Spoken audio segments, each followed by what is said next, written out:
I have the world's greatest pot. You do? Right, exactly. You do, and he does, and she does, and he does, and he does, and he does, and he does, and she does, and she does, and those guys up there. And that's part of the problem. And that's what I want to share with you tonight. Okay. How many times have you heard somebody say it? How many times have you said it? It's become the joke, and we all know it. So we're going to change that. And I got 10 minutes, and I just want to share with you a couple little things that you can take, and we can start to change that joke, because that's important to me. When you say, I have the world's greatest pot, you know what's in their head? No you don't. No, you don't know what you're talking about. I have the world's greatest pot. So stop talking. And when they're thinking that, they're not listening to us.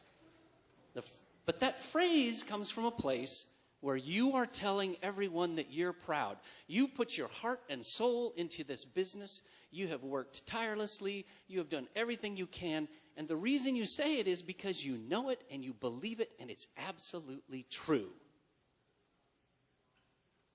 The problem is, there's nothing to back it up, and so they can't evaluate it. So we're going to change, really simply, how you can change that tonight.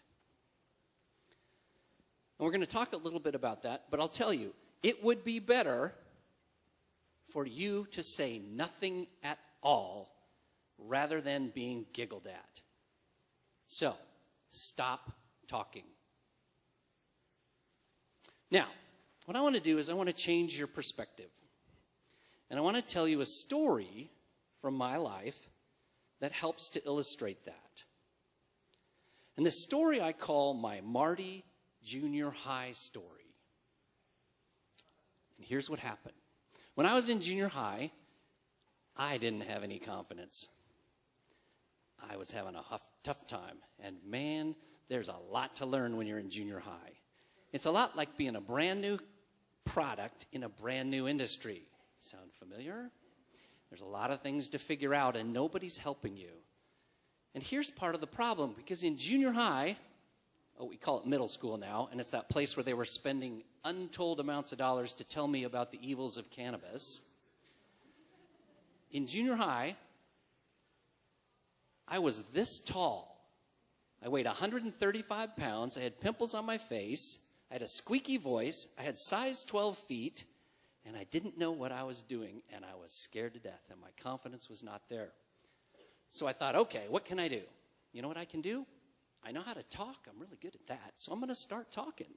Hi, I'm Peter. How are you doing today? You know what? I tried out for the football team, and on the football team, I got kind of beat up because I'm not very big and not very heavy-duty guy. And then I wanted to be in the choir. I went over to the choir, but they didn't really like me there because I said my voice squeaked a lot, and so I'm really not sure. And so I went on, and I'm talking to people, and I want to talk about lunch and meet new friends, and too much. I talked too much. The great thing is, in junior high, sometimes you have friends, and my friend Marty had a locker right here. My locker's here. Here's Marty's locker. And my friend Marty was cool. He was cool. He's a little shorter than me, but he had muscles. And I mean, he had real muscles. He had a beard, and he had cool glasses, and cool hair, and a deep voice. When he walked around, everybody looked at him, and it's like, whoa, Marty's cool. And so I'd talk to Marty. Hey, Marty, how's it going? I saw you at lunch today, but I was going to sit by you, but you kind of waved me off. So okay, that's fine. I'm not going to do that. And I went to the library, and I saw you there, but no, I didn't want to talk to you that. And I see you on the football team. I'm thinking about starting the football team.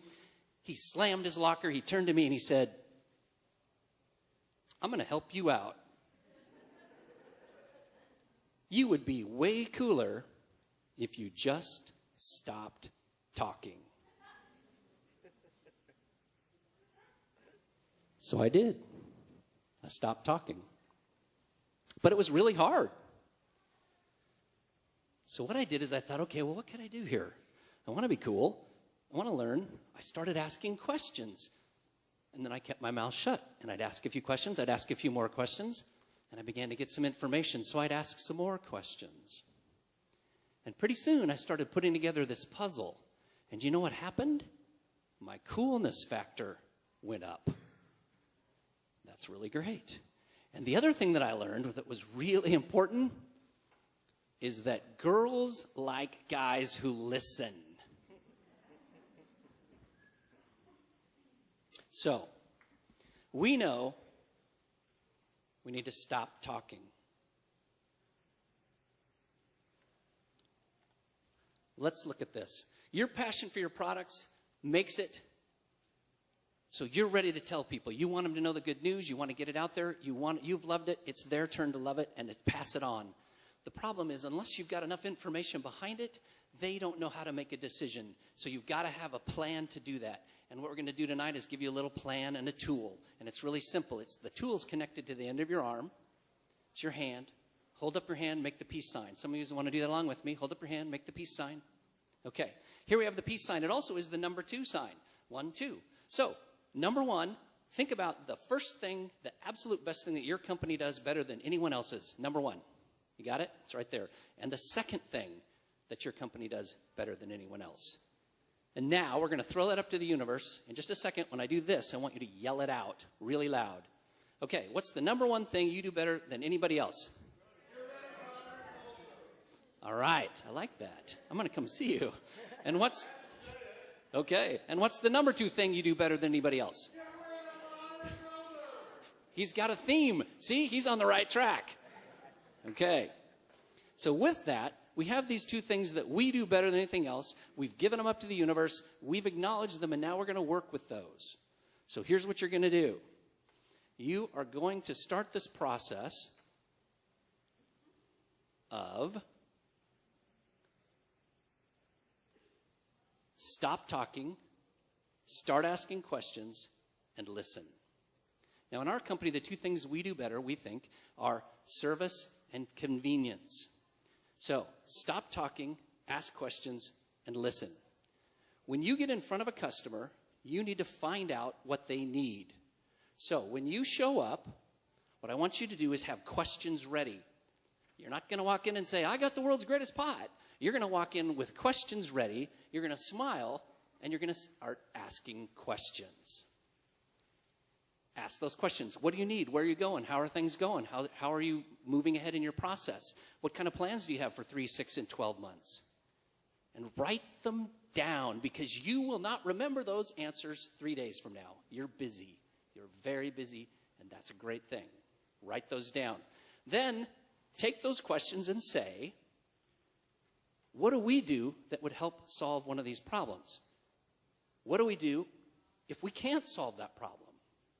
Who do we know that could solve that problem? Let's get them in touch with this person, but let's make sure that they know we set that up. Okay? We're starting to build something here. Next step. You're going to stop talking, you're going to ask questions, and you're going to listen. Because when you listen, you begin to determine what your customers want. And when you understand what they want and you're helping them, they start to appreciate you. And when they appreciate you and they enjoy working with you, they find out that you really do have the world's greatest pot or the world's greatest product. And you know what happens pretty soon? They come to you and they say, you've got the world's greatest pot. And that's what we're trying to accomplish.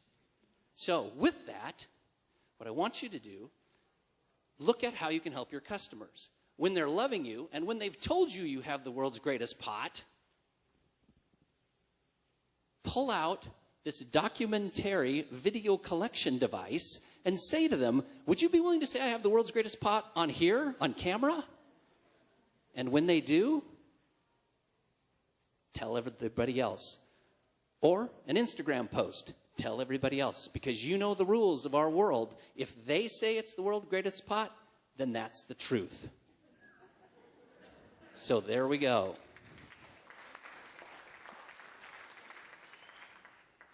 You can use being quiet, asking questions, and listening to help make sure you have the world's greatest pot and they know it.